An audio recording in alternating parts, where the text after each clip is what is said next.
BTV ఇది మీ TV. ఏపీలో elections రాబోతున్నాయి కదా, నెక్స్ట్ సీఎం ఎవరు వస్తే బాగుంటుంది అనుకుంటున్నారు? నెక్స్ట్ సీఎం చంద్రబాబు నాయుడు వస్తేనే బాగుంటుంది ఏపీకి. చంద్రబాబు నాయుడు వస్తే మరి పరిపాలనలో మరి ఏం అభివృద్ధి జరుగుతుంది అనుకుంటున్నారు? పరిపాలనలో అభివృద్ధి అంటే ఆయన అనుభవంతో కూడిన సీఎం. ఇంతకుముందు 14 సంవత్సరాలు సీఎంగా పనిచేశాడు. ఇప్పుడు మళ్ళీ ఆయనకు అవకాశం వస్తే ఏపీ అభివృద్ధి చెందడానికి చాలా ఛాన్సెస్ ఉన్నాయి. ఎందుకంటే ఇప్పుడు అభివృద్ధి అనేది ఏం లేదు. జగన్మోహన్ రెడ్డి అభివృద్ధి ఏమీ చేయలేదు. కాబట్టి చంద్రబాబు నాయుడు ఈసారి సీఎం అయితే అభివృద్ధికి. ప్రస్తుతం జగన్ పరిపాలన ఎలా అనిపిస్తుంది మీకు? ప్రస్తుతం జగన్ పరిపాలన మీకు ఎలా అనిపిస్తుంది? ప్రస్తుతం జగన్ పరిపాలన అసలు పరిపాలనే లేదు కదా. పరిపాలన ఏముంది?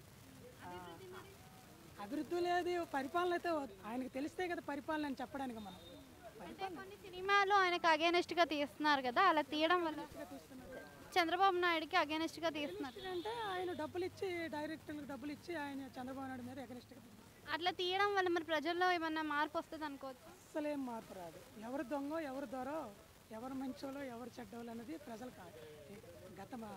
ముందే తెలుసు, అందరికీ తెలుసు. చంద్రబాబు నాయుడు ఎలాంటోడు, జగన్మోహన్ రెడ్డి ఎలాంటోడు అనేది అందరికీ తెలుసమ్మా. దానికి ప్రత్యేకంగా చెప్పాల్సింది ప్రజల్లోనే ఏం లేదమ్మా. వీళ్ళు ఆడుతున్నటువంటి నాటకం. వైసీపీ పార్టీ వాళ్ళు ఒక గ్రూప్ అనేది తయారు చేసుకున్నాడు. ఆయనకి మైండ్ ఎలాంటిదంటే గ్రూప్ రాజకీయాలు కదా.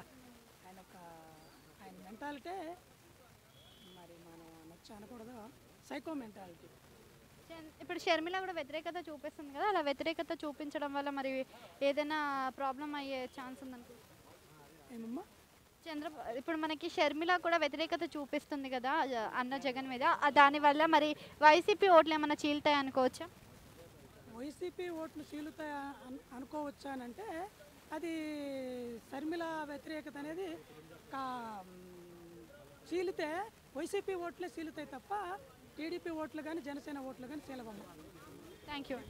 ఎందుకంటారా, అది ఆ ఓటు బ్యాంక్ అనేది, కాంగ్రెస్ ఓటు బ్యాంక్ అనేది వైసీపీకి వెళ్ళింది అంతే.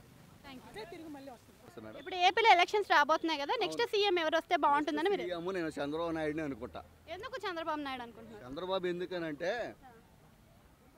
ఇప్పుడు నేను మొన్న పోయినసారి నాకు నా సాయం రాలేదు కాబట్టి నేను పోయినసారి టీడీపీకి ఓటేసిన. టీడీపీకి నేను ఓటేసిన అని చెప్పేసి నాకు ఒక్క పథకం కూడా రాని. నా పిల్లలకి ఇప్పుడు మీ ఓటు అనేది మీ అభిప్రాయము, మీరు సొంతంగా వేశారు, మరి ఆ ఓటు అనేది వాళ్ళకి ఎలా తెలిసింది? ఓటేనా మన ఇప్పుడు నా పల్లెటూరు అమ్మ, నా ఊరు. చెప్తాయంట ఒకటే, నేను చెప్పుకుంటా. నేను వాడికి వేసిన, నేను దాచుకోను, నేను చెప్పుకుంటా. నేను టీడీపీకి వెళ్ళామని చెప్పుకున్నా అట్లానే తెలిసిపోయింది అన్నట్టుగా. నాకు నా పాపకి 15 ఇప్పుడు అది వస్తున్నాయి కదా, ఆ అమౌంట్ రానివ్వలేదు. ఇప్పుడు అమ్మ ఒడి అమౌంట్ రాలేదు. ప్లస్ ఇప్పుడు నా సీలింగ్ పొలం ఒకటి గవర్నమెంట్ అప్పుడప్పట్లో మోడీ ఇచ్చిండో మరి ఎవడు ఇచ్చిండో అది కూడా నాకు తెలియదు. ఆ చిన్న జాగా పైసలు కూడా పడనీయట్లేదు. ఈ పైసలు రావట్లేదు. మరి దేనికి చేయాలి నిర్ణయం? నేను ఎస్సీ కార్పొరేషన్లో, నేను ఎస్సీ మాదిగా అమ్మ, ఓకేనా? మీకు ఆయన చెప్పని కూడా నీకు చెప్తున్నా, ఎస్సీ కార్పొరేషన్ లోన్ రావాలి, అవునా కదా? నాకు రానిలేదు. మరి దళితులకే ముందు ఇస్తామని అంటున్నాను. నేను దళితుని కదా, ఎస్సీ క్యాండిడేట్ నేను దళితుని కదా.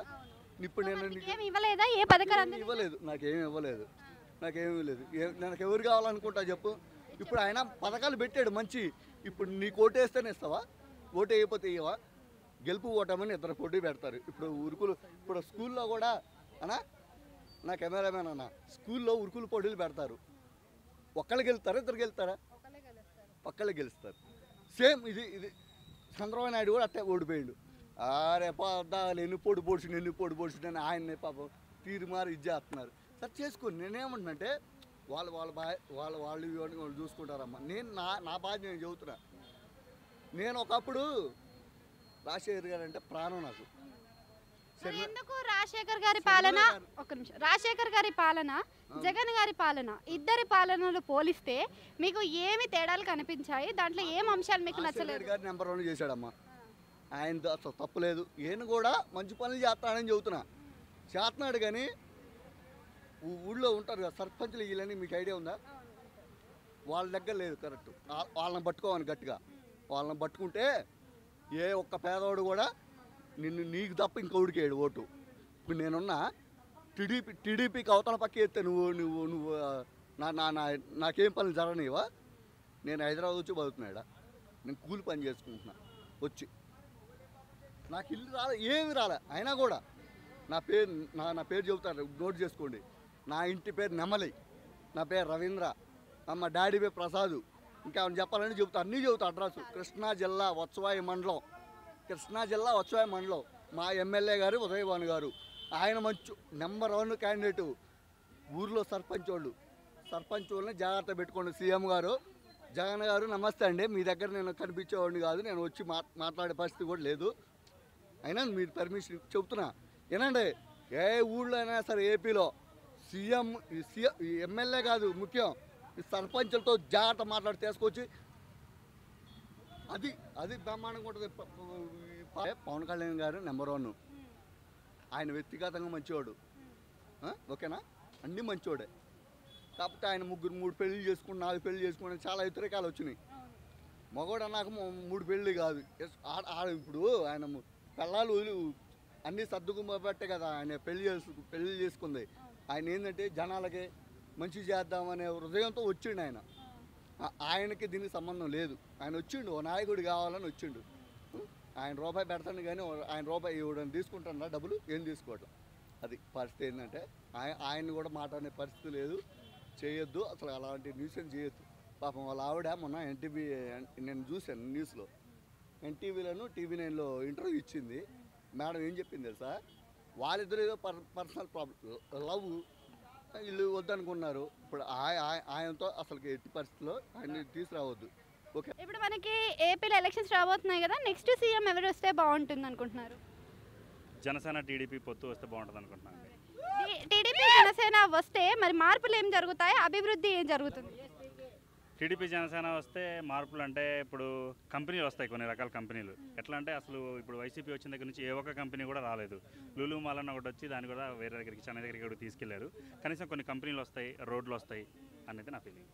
అంటే రీసెంట్గా చూసుకున్నట్టయితే మనకి డెవలప్మెంట్ ఏదైతే ఉందో దాంట్లో స్కిల్స్ కేసులోనే జైలుకి వెళ్ళారు కదా చంద్రబాబు గారు. సో దాని అభివృద్ధిలో తన పార్టీ ఏం లేదు అని అంటున్నారు కదా.